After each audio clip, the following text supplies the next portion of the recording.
ప్రభునందు ప్రియులారా, ప్రకటన గ్రంథం 20వ అధ్యాయం 7 నుండి 9 వచనాలు చదువుకుందాం. ప్రకటన గ్రంథం 20వ అధ్యాయం 7 నుండి 9 వచనాలు. 1000 సంవత్సరములు గడచిన తరువాత సాతాను తానున్న చెరలో నుండి విడిపింపబడును. భూమి నలుదిశల యందుండు జనములను లెక్కకు సముద్రపు ఇసుక వలె ఉన్న గోగు మాగోగు అను వారిని మోసపరచి వారిని యుద్ధమునకు పోగు చేయుటకై వాడు బయలుదేరును. వారు భూమి అందంతటా వ్యాపించి పరిశుద్ధుల శిబిరమును ప్రియమైన పట్టణమును ముట్టడి వేయగా పరలోకములో నుండి అగ్ని దిగివచ్చి వారిని దహించెను. చదవబడిన దైవలేఖనం కొరకై ప్రార్థన చేసి వాక్యాన్ని ధ్యానం చేద్దాం. ప్రతి ఒక్కరూ ప్రార్థనలో ఏకీభవించండి.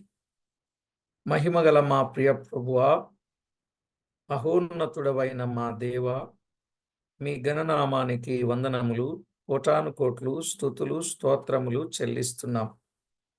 మా ప్రియ ప్రభువా, మమ్మల్ని ఎంతో ఎక్కువగా ప్రేమించిన నాథుడవు, దేవుడవు, అందుకై స్తోత్రములు. మీ దివ్య గ్రంథం బైబిల్ గ్రంథంలో ప్రకటన గ్రంథం, ప్రవచన గ్రంథం, మర్మమైన గ్రంథం. మా ప్రభువా,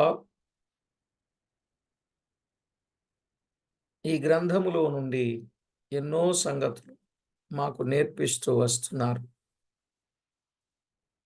ఇంకా అనేక సంగతులు మాకు నేర్పించబోచున్నందుకు కృతజ్ఞతలు చెల్లించుచు మా ప్రభువు మా రక్షకుడైన యేసుక్రీస్తు అమూల్యమైన నామమున స్తోత్రము చెల్లించి స్తుతించి ప్రార్థించి మిక్కిలి వినయంగా బ్రతిమలాడి వేడుచున్నాం మా పరమ తండ్రి, ఆమేన్.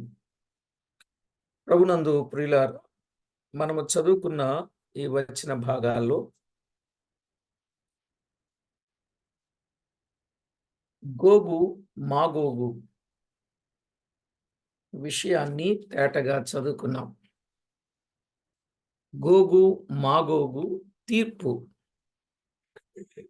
1000 సంవత్సరములు గడచిన తరువాత సాతాను విడిపింపబడును. అతడు విడిపింపబడిందే తడవుగా అతడు త్వరగా అనేకులను తన పక్షముగా చేర్చుకొని యెరూషలేమును ముట్టడి వేస్తాడు.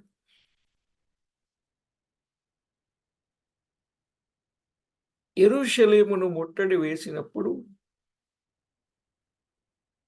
1000 సంవత్సరములు క్రీస్తు పరిపాలన క్రింద ఉన్న ప్రజలు ఎంతో త్వరగా సాతాను పక్షంగా వహిస్తారు.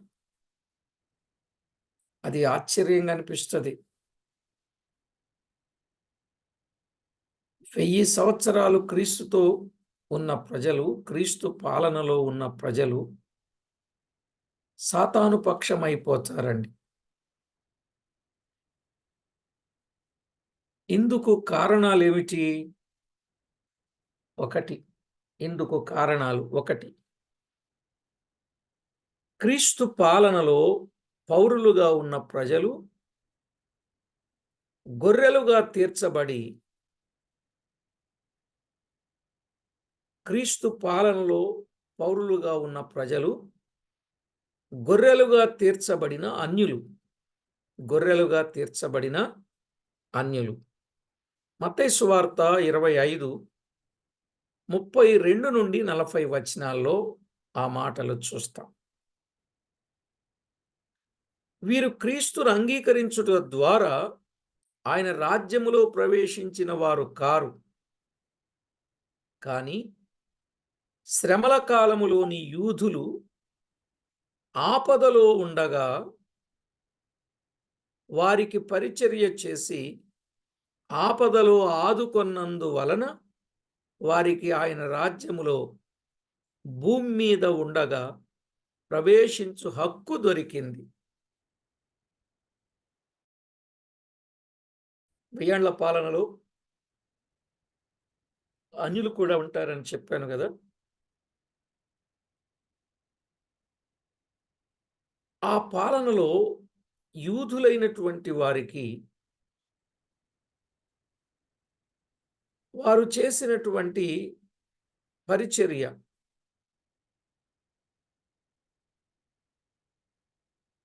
ఆపదలో ఉండగా వారికి పరిచర్య చేశారు. ఆపదలో ఆదుకున్నందువలన వారికి ఆయన రాజ్యములో భూమి మీద ఉండగా ప్రవేశించు హక్కు దొరికింది. 2, వారికి మహిమ దేహము లేదు. వారికి మహిమ దేహము లేదు. పాప శరీరాక పాప శరీరముతోనే అనగా పాపేచ్ఛలు కలిగిన శరీరముతోనే ఉన్నారు. పాప శరీరముతోనే అనగా పాపేచ్ఛలు కలిగిన శరీరముతోనే ఉన్నారు. రోమాపత్రిక 7వ అధ్యాయం 5వ వచనం, 20వ వచనం, 23వ వచనం. రోమాపత్రిక 7వ అధ్యాయం 5వ వచనం, 20వ వచనం, 23వ వచనం. ఆ పాపేచ్ఛలు శరీరములో ఉండగా పాపమునకు ప్రేరేపించు సాతాను రాగా వీళ్ళందరూ వెళ్ళిపోయి వాని పక్షమున వహిస్తారు. చూడండి, ఒక సత్యాన్ని క్రమమైన వాక్యం నేర్పుతున్నాం అనుకోండి. ఆ పరిచర్య అలా సాగుతూ ఉంటే వాక్య క్రమానికి సరిపడని సంగతులను చెప్పి ప్రజలను ఊరకనే డైవర్ట్ చేస్తూ ఉంటారు. ఇప్పుడు అలాగనే చూస్తున్నాం. స్థానిక సంఘాలు ఎంతో భక్తిగా, నమ్మకంగా వారి వారి మందిరాల్లో ఉంటూ ఉండగా ఈ హైటెక్ బోధకులు తయారయ్యారు. పెద్ద పెద్ద మందిరాలు కట్టడం, ఆ మందిరములో ఏవో ఒక అట్రాక్షన్స్ కలిగించేటటువంటి కార్యక్రమాలు తలపెట్టడం, జనాలందరినీ, చర్చెస్‌లో ఉన్న వాళ్ళందరిని ఆకర్షించడం. మావి ఇంత సంఘం, అంత సంఘం అని చెప్పుకోవడం. 5,000 సంఘం, 10,000 సంఘం, 20,000 సంఘం, 70,000 సంఘం, 1,00,000 మంది మా సంఘం అని చెప్పుకునే వాళ్ళున్నారు. ఇందులో ఏ గొర్రెని ఎలా మేపుతారో అర్థం కాదు. మేపడం అలా ఉంచండి, ఏ గొర్రెని ఎలా కాస్తారో కూడా అర్థం కాదు. ఇంకా అవన్నీ వాళ్ళే అప్పగించుకుంటారులెండి. సరే, ఏది ఏమైనా మనం ఆలోచన చేసినప్పుడు ఎప్పుడైతే సాతానుడు బయటకొచ్చాడో వెంటనే ఆ ప్రజలు అతని పక్షంగా చేరిపోతారు. అందుకు కారణం ఆ పాపేచ్ఛలు శరీరంలో ఉండగా పాపమునకు ప్రేరేపించు సాతాను రాగా వాని పక్షము వహిస్తారు. వాళ్ళ నాయకుడు వచ్చేసాడన్నట్టు అలాగున పక్షము వహిస్తారు. ఒకటి, క్రీస్తు పాలనలో పౌరులుగా ఉన్న ప్రజలు, గొర్రెలుగా తీర్చబడిన అన్యజనులు. 2, దేవుని వారికి మహిమ దేహము లేదు, పాప శరీరాకారముతో అనగా పాపేచ్ఛలు కలిగిన శరీరముతో ఉన్నారు గనుక ఆ పాపేచ్ఛలు శరీరములో ఉండగా పాపమునకు ప్రేరేపించు సాతాను రాగా వాని పక్షమున వహిస్తారు. మా బాస్ వచ్చేసాడు అన్నట్టు. ఇక 3వది, వారిలో సంతానాభివృద్ధి కూడా జరుగుతుంది. వారిలో సంతానాభివృద్ధి జరుగుతుంది. జకర్యా గ్రంథం 8వ అధ్యాయం 5వ వచనం. జకర్యా గ్రంథం 8వ అధ్యాయం 5వ వచనం. యెషయా గ్రంథం 11వ అధ్యాయం 8వ వచనం. యెషయా గ్రంథం 11వ అధ్యాయం 8వ వచనం. ప్రియులారా, ఆ దినములలో మంచి ఉపదేశము కూడా ఉంటుంది. మంచి ఉపదేశం కూడా ఉంటుంది. యెషయా గ్రంథం 2వ అధ్యాయం 1-3 వచనాలు. యెషయా 2, 1-3. కొందరు సంపూర్ణముగా మార్చబడతారు. సంపూర్ణంగా మార్చబడతారు. కొందరు మార్చబడక అలాగే ఉండి సాతాను ప్రేరేపణచే సాతాను రాగా వాని పక్షమున వహిస్తారు. వాని పక్షమున వహిస్తారు. ఇక 4వది, క్రీస్తు పాలన మనందరికి తెలుసు, చాలా క్రమమైనది. కీర్తన 66 3-5 చరణాలు. కీర్తన 66 3-5, అలాగే 2-9. ఆయన ఇనుప దండముతో ఏలును, అనగా అది తీవ్రమైన చర్య, క్రమశిక్షణ. అది తీవ్రమైన చర్య, అది క్రమశిక్షణ. ఇనుము గట్టి పదార్థం. ఆయన పాలన కూడా సమస్త విషయాలలో దృఢమైనదిగా ఉండును. గనుక ప్రజలు ఆయనకు భయపడి యుందురు. కీర్తన 18:44 ఉన్నట్లు హృదయపూర్వకముగా కాక ఆయనకు లోబడినట్లుగా నటించెదరు. ఆయనకు లోబడినట్టుగా నటించెదరు. అలాంటి వారు సాతాను వచ్చినప్పుడు తమకు అనుకూలమైన వ్యక్తి వచ్చినని తలంతురు. పాప కోర్కెలను నెరవేర్చుకొను ఉద్దేశం గలవాడు సాతాను పక్షమున వహిస్తారు. అందువలన వారందరూ ఏకీభవించి యెరూషలేమును ముట్టడి వేస్తారన్నమాట. యెరూషలేమును ముట్టడి వేస్తారు. 4 కారణాలు మనం చెప్పుకున్నాం కదా. క్రీస్తు పాలనలో పౌరులుగా ఉన్న ప్రజలు గొర్రెలుగా తీర్చబడిన అన్యులు. 2, వారికి మహిమ దేహము లేదు, పాప శరీరాకారముతో పాపేచ్ఛల కలిగిన శరీరముతో ఉన్నారు. 3, వారికి సంతానాభివృద్ధి కూడా జరుగును. సంతానాభివృద్ధి కూడా జరుగుతుంది. ఇక 4, క్రీస్తు పాలన చాలా క్రమమైనది. కాబట్టి ప్రభునందు ప్రియులారా, ఈ 4 విషయాలు మనము విన్నాం. అప్పటికి ఎక్కువ భాగం రష్యా ప్రాంతంలో ఉన్నవారు సాతాను పక్షము వహించెదరు. అర్థమైందండి? అప్పటికి ఎక్కువ భాగం రష్యా ప్రాంతంలో ఉన్నవారు సాతాను పక్షమున వహిస్తారు. ప్రస్తుతం రష్యా సమీపములో ఉన్న ఇరాన్, సిరియా, టర్కీ మొదలగు దేశాలలో సాతానును పూజించేవారున్నారు.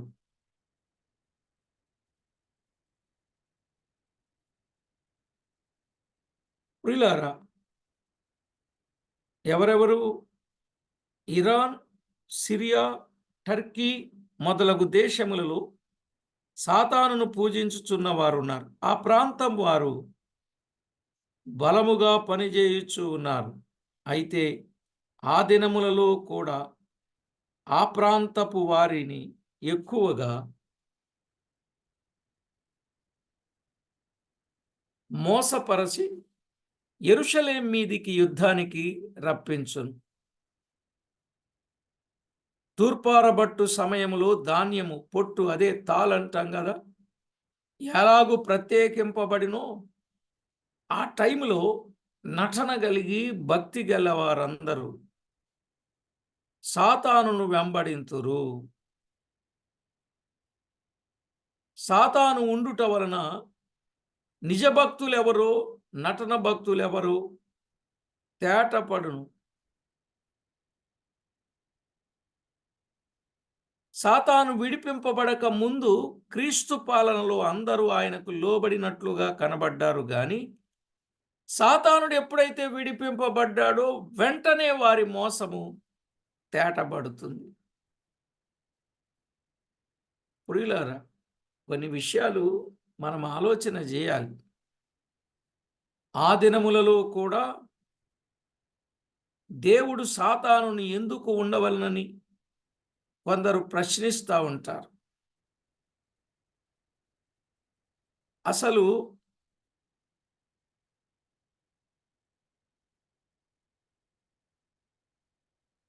సాతానుడు ఉండడం మూలానే మోసగాళ్ల సంగతి తేటగా బయటకు వస్తుంది.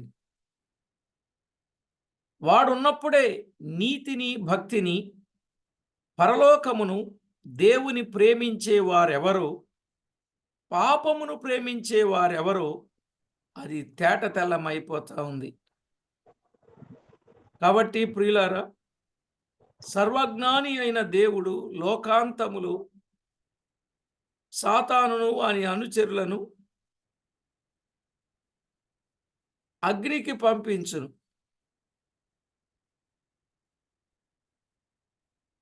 సర్వజ్ఞాని అయిన దేవుడు లోకాంతములో సాతానును వాని అనుచరులను ఎక్కడికి పంపిస్తాడు? అగ్నికి పంపిస్తాడు.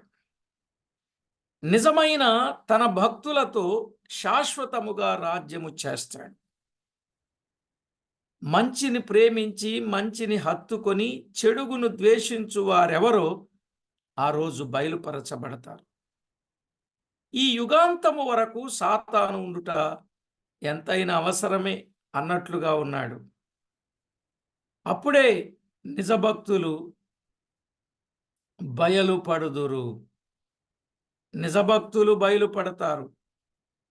అయితే యెరూషలేము మీదికి వచ్చిన ఆ సమూహములో న్యాయమూర్తి అయిన దేవుడు తన న్యాయ చట్టమును అనుసరించి పరలోకము నుండి అగ్ని పంపి ఇంతకాలం ప్రభువుకు లోబడినట్లుగా నటించి ఇప్పుడు తిరుగుబాటు చేసిన వారిని దహించి ఆయన శాశ్వత రాజ్యము చేయును. కాబట్టి ప్రభునందు ప్రియులారా,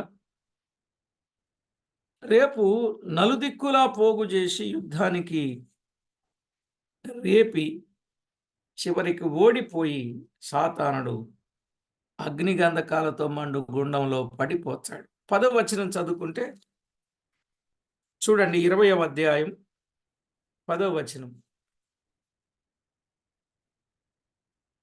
వారిని మోసపరచిన అపవాది అగ్నిగంధకములు గల గుండములో పడవేయబడెను. అచ్చట ఆ క్రూర మృగమును అబద్ధ ప్రవక్తయు ఉన్నారు. వారు యుగయుగములు రాత్రింబగళ్ళు బాధింపబడుదురు అన్నాడు. చూశారా?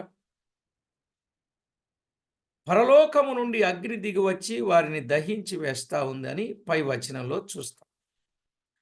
ఇక 19వ వచనం, వారిని మోసపరచిన అపవాది అగ్ని గంధకములు గల గుండములో పడవేయబడెను. ఆ క్రూర మృగమును అబద్ధ ప్రవక్త ఉన్నారు. వారు యుగయుగములు రాత్రింబగళ్ళు బాధింపబడుదురు అన్నాడు. కాబట్టి ప్రభునందు ప్రియులారా, సంగతిని మనము తేటగా ఆలోచన చేసినప్పుడు ఈ 10వ వచనంలో సాతాను తీర్పు అనేది జరుగుతుంది.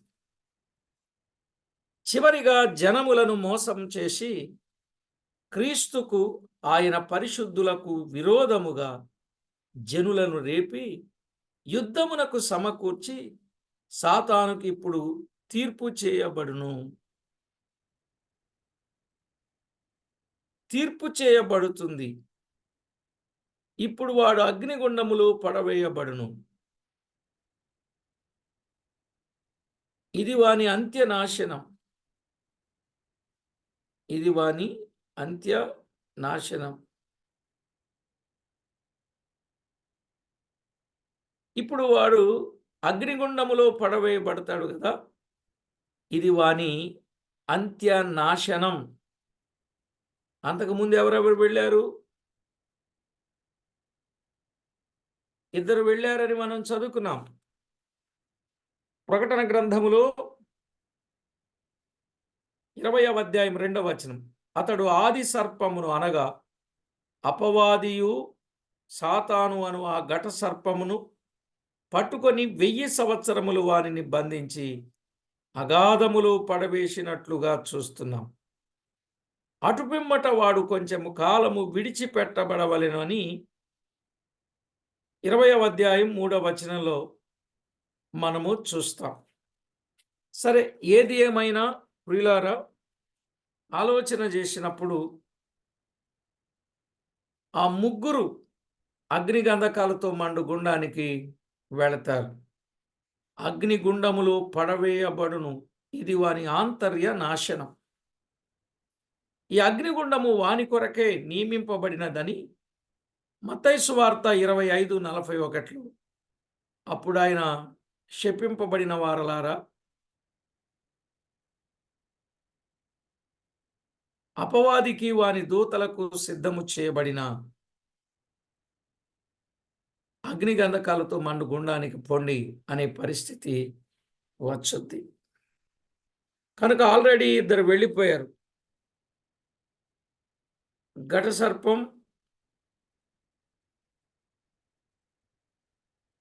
అక్కడే మనం చూచాం. ఆ క్రూర మృగం. అయితే ప్రియులారా, అగ్నిగుండము ఎవరికి నియమింపబడిందో వారు వెళ్ళిపోతారులేండి. మత్తయి సువార్త 25:41 గర్జించు సింహము వలెను, కుయుక్తి గల సర్పం వలెను, వెలుగుదూతను వలెను యుగ సంబంధమైన దేవత ఏం కలుగ చేశాడో చెప్పాడు. పేతురు రాసిన మొదటి పత్రిక 2వ అధ్యాయం 8 నుండి 11 వచనాలు. 8 నుండి 11 వచనాలు. 2వ అధ్యాయం 8వ వచనం. కొరింథీయులకు రాసిన 2వ పత్రిక 11వ అధ్యాయం 2వ వచనం. 11వ అధ్యాయం 2వ వచనం. అలాగే 14వ అధ్యాయం 4వ వచనం. చూశారా? ఇక్కడ తిరుగుచూ మోసము చేయుచున్న వాని అంత్యగతి అగ్నిగుండం. ఏదెను తోట నుండి నిరాటంకముగా తిరుగుచూ పనిచేయుచూ వచ్చిన వాని స్థితి ఇప్పుడు నరకములో ఒక మూలకు త్రోయబడినట్లుగా చూస్తాం. వానితో పాటు వాని దూతలను అగ్నిగుండములో పడవేయబడుదురు. మత్తయి 25:41 యూదా రాసిన పత్రిక 6వ వచనంలో ఆ మాటలు ఉన్నాయి. స్పష్టంగా వ్రాయబడ్డాయి. వానితో పాటు వాని దూతలను అగ్నిగుండములు పడద్రోయబడుదురు. స్థితి చూశారా ఎట్లా ఉందో? మత్తయి సువార్త 25:41, యోధా పత్రిక 6. వారు యుగయుగములు బాధింపబడుదురు అన్నాడు. యుగయుగములు వారు బాధింపబడతారు. ఇంకా ఎంతో ఘోరమైనటువంటి పరిస్థితి రేపు అక్కడ ఉండబోతుంది. గనుక ప్రతి ఒక్కరూ ఆలోచన చేయండి. గోగు మాగోగు తీర్పు. ఈ రోజుకి రష్యా అనుగూర్చిన ప్రస్తావన వచ్చింది కనుక రష్యా దేశస్థుడు అధ్యక్షుడు ఎవరండి?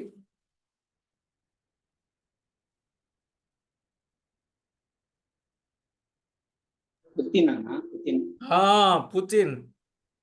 ఈరోజు పుతిన్ ఉక్రెయిన్ మీదకి దూకుడు పెంచాడు. లేటెస్ట్ న్యూస్ ఏంటంటే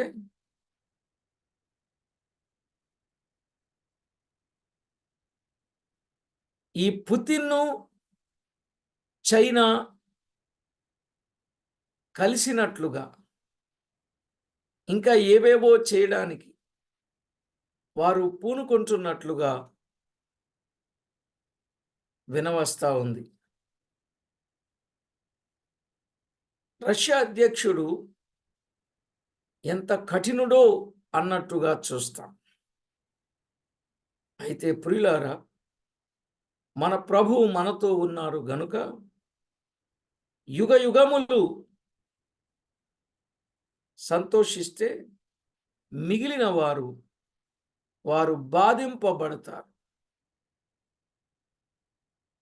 కావున దైవలేఖనంలో మనము చూచినప్పుడు ఈరోజు 10 వచనాలలో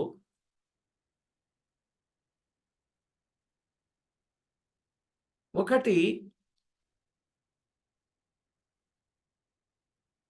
7 నుండి 9 వచనాలలో గోగు మాగోగు తీర్పు, 10వ వచనములో సాతాను తీర్పు. కనుక మన ప్రభువు మనల్ని ఎంత సేఫ్ జోన్లో ఉంచారో, ఎంతటి క్షేమాన్ని ఆయన మనకు అనుగ్రహింప చేశారో అది మనము ఆలోచన చేసి ప్రభువుకి ఎంతో మహిమకరంగా జీవితాన్ని మార్చుకోవడం అది ఎంతో మంచిది. కాబట్టి దేవుని వాక్యములు ఎన్నో మర్మమైన విషయాలు ఉన్నాయి, కానీ మనకు దేవుడు తన ఆత్మ వలన సంగతులను బయలుపరిచినప్పుడు విన్న విషయాల పట్ల శ్రద్ధ కలిగి ఆసక్తి కలిగి దేవునికి ఎంతో మహిమ ఆపాదించవలసిన వారమై ఉన్నాం. అలాగూ సిద్ధపడదాం. ప్రియులారా, ఈ కడవరి కాలములో పరిస్థితులు ఎలా ఉండబోతున్నాయో కనుక ఎప్పుడు ఏమి సంభవించినా దేవునికే మహిమ ఘనత కీర్తి ప్రభావములను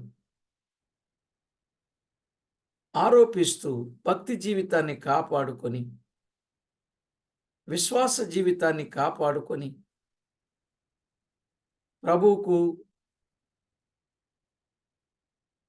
అప్పగించుకొని నమ్మకత్వం కలిగి ఉండాలి. కడవరి కాలంలో ఎప్పుడేం జరగబోతుందో తెలియదు కనుక మనము నమ్మకంగా ఉండి రాకడకు రెడీగా ఉండాలి. నమ్మిన పిల్లలు న్యాయ తీర్పులో నిలబడితే నమ్మని వారు ధవళ సింహాసనపు తీర్పున్నది, పాపాత్ములైన మృతుల తీర్పున్నది. ఆ తీర్పును గూర్చిన సంగతి తరువాత పాఠంలో విందాం. 11 నుండి 15 వచనాలలో వ్రాయబడిన మాటలు మనము చూస్తాం. ధవళ సింహాసనపు తీర్పున్నది. ఇక్కడ క్లారిటీగా మనం విందాం. మరి దేవుని వాక్యములో నుండి గోగు మాగోగు తీర్పు, సాతాను తీర్పు, పాపాత్ములైన మృతుల తీర్పు గనుక ఆ తీర్పును గూర్చి విందాం, ప్రార్థన చేసుకుందాం. పరిశుద్ధుడవైన మా తండ్రి, మీకు స్తోత్రం. సంగతులను తేటగా బయలుపరుస్తూ మా జీవితాలను మీకు మహిమకరంగా ఉంచాలని, సంభవింపబోవు సంగతులను ముందుగానే తెలిపి మమ్మను జాగ్రత్త చేస్తున్నందుకు స్తోత్రం. చేరి వచ్చిన మీ పిల్లలను బట్టి వందనాలు. విన్నవారు మీకెంతో మహిమకరంగా జీవించగలుగునట్లు సిద్ధపరచండి. మా ప్రభువా, ప్రతివారు తేటగా వాస్తవాలు అర్థం చేసుకుని మీకు అనుకూలుగా జీవించగలుగునట్లు సిద్ధపరచండి. సమస్త విషయాలలో మీ కనికరము చూపి కాపాడి మేలు చేస్తూ ఉన్నందుకు మిమ్మును కొనియాడుచు ఘనపరచుచు మా ప్రాణనాథుడు, ప్రియుడు, మా రక్షకుడు, మమ్మును ప్రేమించి మా కొరకు చేసిన మేళ్లన్నింటికై కృతజ్ఞతలు చెల్లించుచు మా ప్రభువు రక్షకుడైన యేసుక్రీస్తు అమూల్యమైన నామమున స్తుతించి ప్రార్థించి వినయులమై వేడుచూ ఉన్న మా పరమ తండ్రి, ఆమేన్. ప్రభునందు ప్రియులారా, బైబిల్ గ్రంథంలో తీర్పులున్నాయి. ఒక్కొక్క తీర్పును గూర్చిన విషయాన్ని మనం జాగ్రత్తగా విని అర్థం చేసుకుందాం.